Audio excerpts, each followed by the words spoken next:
আগামীকাল জাতীয় নির্বাচনের ফলাফল যা হবে তা মেনে নেবে আওয়ামী লীগ, এমনটাই জানিয়েছেন দলটির যুগ্ম সাধারণ সম্পাদক আব্দুর রহমান। এদিকে দলের সাধারণ সম্পাদক ওবায়দুল কাদের বলেছেন, নিরাপদে ভোটারদের ভোট দেওয়া নিশ্চিত করতে কেন্দ্র পাহারা দেবে দলটির নেতাকর্মীরা।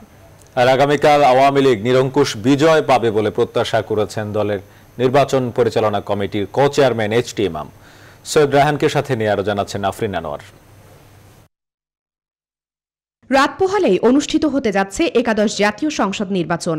ভোট গ্রহণ, ফলাফল সহ বেশ কিছু বিষয়ে শনিবার নিজেদের অবস্থান তুলে ধরেন আওয়ামী লীগের নেতারা। জনরায় এবার নৌকার পক্ষে আসবে এমন আশাবাদ জানালেন দলটির যুগ্ম সাধারণ সম্পাদক আব্দুর রহমান।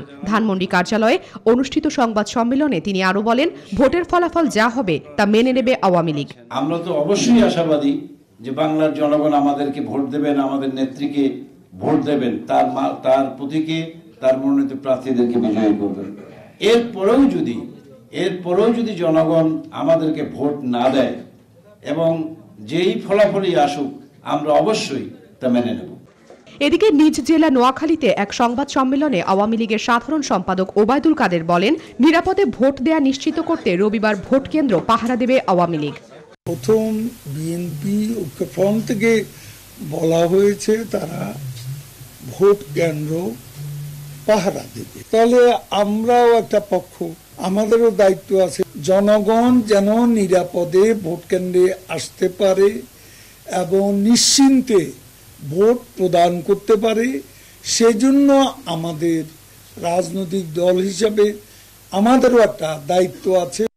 এদিকে 23 বঙ্গবন্ধু এভিনিউ আওয়ামী লীগের কেন্দ্রীয় কার্যালয়ে অনুষ্ঠিত অপর এক সংবাদ সম্মেলনে দলটির নির্বাচন পরিচালনা কমিটির কো-চেয়ারম্যান এইচ.টি. ইমাম নৌকার পক্ষে এবার গণজোয়ার উঠেছে জানিয়ে আশা প্রকাশ করেন, তৃতীয়বারের মতো নিরঙ্কুশ জয় পাবে আওয়ামী লীগ। সারা দেশে নৌকার পক্ষে অভূতপূর্ব গণজোয়ার সৃষ্টি হয়েছে। রাজনীতি বিজ্ঞানের সনাতনী ইনকামবেন্সি ডক্ট্রিন এটিকে ভুল প্রমাণিত করে প্রধানমন্ত্রী শেখ হাসিনার আকাশচুম্বী জনপ্রিয়তায় বাংলাদেশ আওয়ামী লীগ তৃতীয়বারের মতো বিজয়ের দ্বারপ্রান্তে উপনীত হবে, এমনটি আশাবাদ ব্যক্ত করেছে জাতীয় আন্তর্জাতিক গণমাধ্যম ও প্রতিষ্ঠান। আওয়ামী লীগের সিনিয়র নেতারা অভিযোগ করেন, বিএনপি জামাত নির্বাচন নিয়ে মিথ্যাচার করছে। আফরিন আনোয়ার, নিউজ 24, ঢাকা।